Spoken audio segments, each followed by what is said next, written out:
UK news ಸುದ್ದಿವಾಹಿನಿಗೆ ಸ್ವಾಗತ. ವೀಕ್ಷಕರೇ, ನಾನು ಎಂ ಶಿವಪ್ರಕಾಶ್. ವಿಜಯನಗರ ಜಿಲ್ಲೆ ಹೂವಿನಹಡಗಲಿ ಪಟ್ಟಣದಲ್ಲಿ ಎಂಪಿ ಪ್ರಕಾಶ್ 86 ಜನ್ಮದಿನೋತ್ಸವ ಹಾಗೂ ಕಂಚಿನ ಪುತ್ಥಳಿ ಲೋಕಾರ್ಪಣೆ ಕಾರ್ಯಕ್ರಮವನ್ನು ಹಮ್ಮಿಕೊಳ್ಳಲಾಗಿದೆ. ಜುಲೈ 11ರಂದು ಎಂಪಿ ಪ್ರಕಾಶ್ ಪ್ರತಿಷ್ಠಾನ, ರಂಗಭಾರತಿ, ಎಂಪಿ ಪ್ರಕಾಶ್ ಸಮಾಜಮುಖಿ ಟ್ರಸ್ಟ್ ಇವರ ಸಹಯೋಗದಲ್ಲಿ ಜುಲೈ 11ರಂದು ಮಾಜಿ ಉಪಮುಖ್ಯಮಂತ್ರಿ ಎಂಪಿ ಪ್ರಕಾಶರ 86ನೇ ಜನ್ಮದಿನೋತ್ಸವ ಹಾಗೂ ಪ್ರಕಾಶರ ಕಂಚಿನ ಪುತ್ಥಳಿ ಲೋಕಾರ್ಪಣೆ ಕಾರ್ಯಕ್ರಮವನ್ನು ಹಮ್ಮಿಕೊಳ್ಳಲಾಗಿದೆ ಎಂದು ಎಂಪಿ ಪ್ರಕಾಶ್ ಪ್ರತಿಷ್ಠಾನದ ಕಾರ್ಯದರ್ಶಿ ಶಾಂತಮೂರ್ತಿ ಬಿ ಕುಲಕರ್ಣಿ ಅವರು ಹೇಳಿದರು. ಪಟ್ಟಣದ ರಂಗಭಾರತಿ ರಂಗಮಂದಿರದಲ್ಲಿ ಕರೆಯಲಾಗಿದ್ದ ಪತ್ರಿಕಾಗೋಷ್ಠಿಯನ್ನು ಉದ್ದೇಶಿಸಿ ಅವರು ಮಾತನಾಡಿದರು. ಮಾಜಿ ಮುಖ್ಯಮಂತ್ರಿ ಸಿದ್ದರಾಮಯ್ಯ ಎಂಪಿ ಪ್ರಕಾಶರವರ ಕಂಚಿನ ಪುತ್ಥಳಿ ಲೋಕಾರ್ಪಣೆಯನ್ನು ಮಾಡಲಿದ್ದಾರೆ. ಸುತ್ತೂರು ವೀರ ಸಿಂಹಾಸನಾಧೀಶ್ವರ ಜಗದ್ಗುರು ಶ್ರೀ ಶಿವರಾತ್ರೀಶ್ವರ ದೇಶಿಕೇಂದ್ರ ಮಹಾಸ್ವಾಮಿಗಳು ಕಾರ್ಯಕ್ರಮದ ಸಾನ್ನಿಧ್ಯವನ್ನು ವಹಿಸಲಿದ್ದಾರೆ.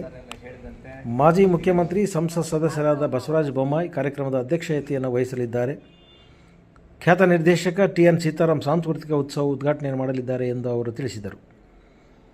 ಈ ಕಾರ್ಯಕ್ರಮದಲ್ಲಿ ಚನ್ನವೀರ ಶಿವಯೋಗಿಗಳು, ಡಾಕ್ಟರ್ ಶ್ರೀಶಾಂತ ವೀರ ಮಹಾಸ್ವಾಮಿಗಳು, ಅಭಿನವ ಚನ್ನಬಸವ ಮಹಾಸ್ವಾಮಿಗಳು, ಮಾಜಿ ಸಚಿವ ಅಮರೇಗೌಡ ಬಯ್ಯಾಪುರ್, ಶಾಸಕ ಸಂತೋಷ್ ಲಾಡ್, ಸಂಸದ ತುಕಾರಾಮ್, ಮಾಜಿ ಸಚಿವರಾದ PT ಪರಮೇಶ್ವರ ನಾಯ್ಕ್, ಶಾಸಕರಾದ ಮಧು ಬಂಗಾರಪ್ಪ, ಕೃಷ್ಣ ನಾಯ್ಕ್, ಗಣೇಶ್ ಪ್ರಸಾದ್, ಶ್ರೀಮತಿ ಲತಾ ಮಲ್ಲಿಕಾರ್ಜುನ, ಹಿರಿಯ ರಂಗಕರ್ಮಿ ಶ್ರೀನಿವಾಸ್ ಜಿ ಕಪ್ಪಣ್ಣ ಅವರು ಭಾಗವಹಿಸಲಿದ್ದಾರೆ ಎಂದು ಹೇಳಿದರು. ಮಾಜಿ ಸಚಿವರಾದ ಡಾಕ್ಟರ್ ಲೀಲಾದೇವಿ ರೇಣುಕಾ ಪ್ರಸಾದ್ರವರಿಗೆ ಗೌರವ ಸಮರ್ಪಣೆಯನ್ನು ಹಮ್ಮಿಕೊಳ್ಳಲಾಗಿದೆ. ರಂಗಭಾರತಿ ಸ್ಥಳದಾನಿಗಳಾದ ಶ್ರೀಮತಿ ಹಣ್ಣಿ ಸರ್ವಮಂಗಳಮ್ಮ, ವೀರಭದ್ರಪ್ಪ ಮತ್ತು ಕುಟುಂಬ ವರ್ಗದವರಿಗೆ, ಕಂಚನ ಪುತ್ಥಳಿ ಶಿಲ್ಪಿಗಳಾದ BC ಶಿವಕುಮಾರ್, ಕುಮಾರಸ್ವಾಮಿ ಮಿನರಲ್ ಎಕ್ಸ್ಪೋರ್ಟ್ನ ವ್ಯವಸ್ಥಾಪಕ ನಿರ್ದೇಶಕರಾದ ಚಂದ್ರಕಾಂತ್ S ಪಾಟೀಲ್, ಗುತ್ತಿಗೆದಾರರಾದ ಮುರುಗೇಶ್ S ತುರ್ಕಾಣಿ ಇವರುಗಳಿಗೆ ಗೌರವ ಸನ್ಮಾನವನ್ನು ಹಮ್ಮಿಕೊಳ್ಳಲಾಗಿದೆ ಎಂದರು. ಈ 3 ದಿನಗಳ ಕಾಲ ರಂಗ ದಿಗ್ಗಜ ಎಂಪಿ ಪ್ರಕಾಶ್ ಹವ್ಯಾಸಿ ನಾಟಕೋತ್ಸವವನ್ನು ಕೂಡ ಹಮ್ಮಿಕೊಳ್ಳಲಾಗಿದ್ದು, ಈ ಕಾರ್ಯಕ್ರಮದಲ್ಲಿ ಎಲ್ಲ ಅಭಿಮಾನಿಗಳು ಭಾಗವಹಿಸಿ ಕಾರ್ಯಕ್ರಮವನ್ನು ಯಶಸ್ವಿಗೊಳಿಸಬೇಕೆಂದು ಹೇಳಿ ಅವರು ಮನವಿ ಮಾಡಿದರು. ರಂಗಭಾರತಿ ಕಾರ್ಯಾಧ್ಯಕ್ಷ MP ಸುಮಾ ವಿಜಯ್, ರಂಗ ನಿರ್ದೇಶಕ ಹುಲ್ಗಪ್ಪ ಕಟ್ಟಿಮನಿ ಪತ್ರಿಕಾಗೋಷ್ಠಿಯಲ್ಲಿ ಉಪಸ್ಥಿತರಿದ್ದರು.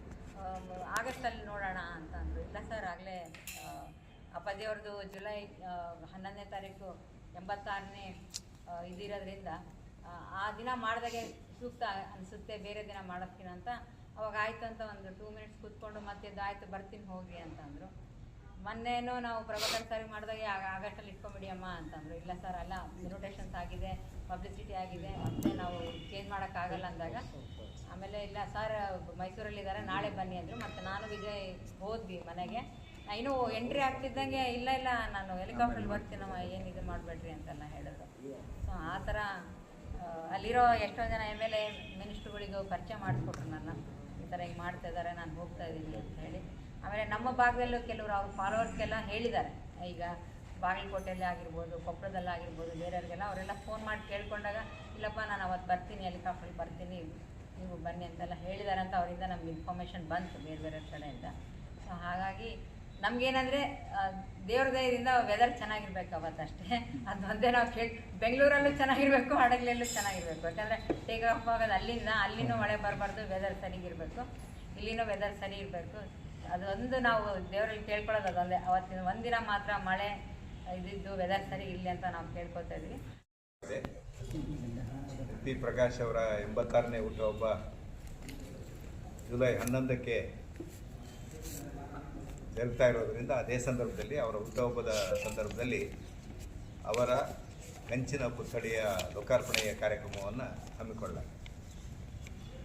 ಆ ಕಂಚಿನ ಪುತ್ಥಳಿ ಸಂದರ್ಭ ಭಾಳ ವಿಶೇಷವಾಗಿರುವಂಥದ್ದು. ಪ್ರತಿಷ್ಠಾನ ಕಟ್ಟಬೇಕಾದ್ರೆ ರಂಗಭಾರತಿ ಸಾಹೇಬರು ಕಟ್ಟಿದ್ದಂಥ ಸಂಸ್ಥೆ.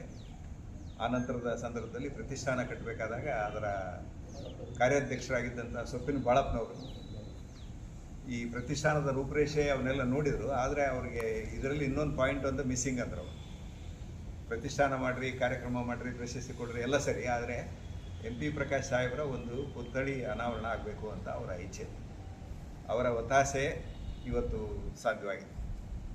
ಅವರು ಆರಾಧ್ಯ ದೇವರು ಅಂತ ಪೂಜೆ ಮಾಡಿದಂಥ MP ಪ್ರಕಾಶ್ ಅವರು ಇಬ್ಬರೂ ಇಲ್ಲ. ಆದರೆ ಅವರಿಬ್ಬರ ಮಧ್ಯೆ ಇದ್ದಂಥ ಸ್ನೇಹ ಮತ್ತು ಅವರಿಬ್ಬರ ಮಧ್ಯೆ ಇದ್ದಂಥ ಈ ಸಂಬಂಧ ಅದು ಗಟ್ಟಿಯಾಗಿ ಈ ರೂಪದಲ್ಲಿ ನಿಂತಿದೆ. ಮತ್ತು ಬಹಳಷ್ಟು ತಡ ಆಯಿತು. 2 ವರ್ಷ ನಾವು ಆ ಕಂಚಿನ ಪುತ್ಥಳಿ ತಂದು ನಿಲ್ಲಿಸಿಯೇ 2 ವರ್ಷ ಆಗಿದೆ.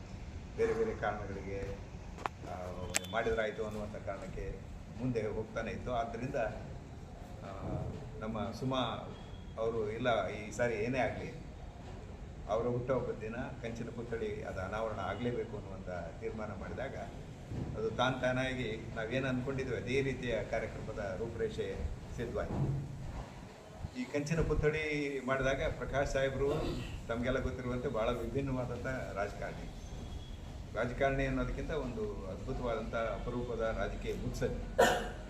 ಅವರು ಜನರ ಆಶೋತ್ತರಗಳನ್ನು, ಅವರ ಕಲ್ಯಾಣದ ಆಶೋತ್ತರಗಳನ್ನು ಇಟ್ಕೊಂಡು ರಾಜಕೀಯ ಮಾಡಿದವರು. ರಾಜಕೀಯ ಅಂದರೆ ಅವರಿಗೆ ಜನಕಲ್ಯಾಣದ ರಾಜಮಾರ್ಗ ಅನ್ನುವಂಥ ಭಾವನೆ ಇತ್ತು. ಇಂಥ ಒಬ್ಬ ಧೀಮಂತ ನಾಯಕರ ಪುತ್ಥಳಿಯ ಅನಾವರಣವನ್ನು ಯಾರು ಮಾಡಬೇಕು ಅನ್ನೋಂಥ ಪ್ರಸಂಗ ಬಂತು.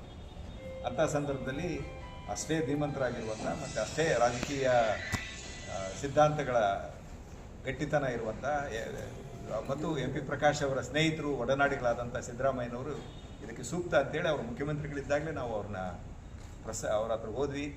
ಫೆಬ್ರವರಿ 8ಕ್ಕೆ ಅವರು ಡೇಟು ಕೊಟ್ಟರು. ಮುಂದೆ ಬಜೆಟ್ನ ಪೂರ್ವ ತಯಾರಿ ಸಭೆಗಳು, ಸರಣಿ ಸಭೆಗಳು ನಡೀತಾವೆ. ಎಲ್ಲ ಡಿಪಾರ್ಟ್ಮೆಂಟ್ನ ಕರೆಸಿ ಅವರು ರಿವ್ಯೂ ಮಾಡ್ತಾರಲ್ಲ, ಆ ಸಂದರ್ಭದಲ್ಲಿ ಅವರು ಬ್ಯುಸಿ ಆಗಿಬಿಟ್ರು. ಆ ಕಾರಣಕ್ಕೆ ಫೆಬ್ರವರಿ 8ರಂದು ಅವರು ಬರಲಾಗಲಿಲ್ಲ. ಆದ್ದರಿಂದ ನಾವು ಮುಂದೂಡಿದ್ವಿ.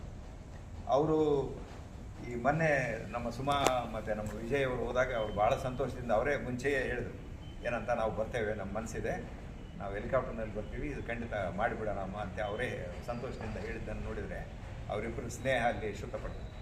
ಆದ್ದರಿಂದ ಇಂಥದ್ದೊಂದು ಕಾರ್ಯಕ್ರಮ ತಮ್ಮ ಮುಂದೆ ಜುಲೈ 11ಕ್ಕೆ ಹೂವಿನಡಗಲಿಯ ಈ ನೆಲದಲ್ಲಿ ಅನಾವರಣ ಆಗ್ತದೆ.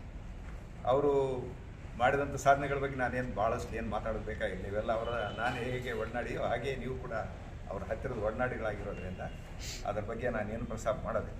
ಅವರು ರಾಜಕೀಯವನ್ನು ಒಂದು ಮಾರ್ಗವಾಗಿ ಇಟ್ಕೊಂಡು ಬೇರೆ ಉದ್ದೇಶಗಳನ್ನು, ಅಂದರೆ ಜನಕಲ್ಯಾಣದ ಉದ್ದೇಶ, ಸಾಂಸ್ಕೃತಿಕ ಅಭ್ಯುತ್ಥ ಅನ್ನೋದ ಉದ್ದೇಶವನ್ನು ಇಟ್ಕೊಂಡು ರಾಜಕಾರಣ ಮಾಡಿದಂಥ ಒಬ್ಬ ಅಪರೂಪದ ರಾಜಕಾರಣಿ.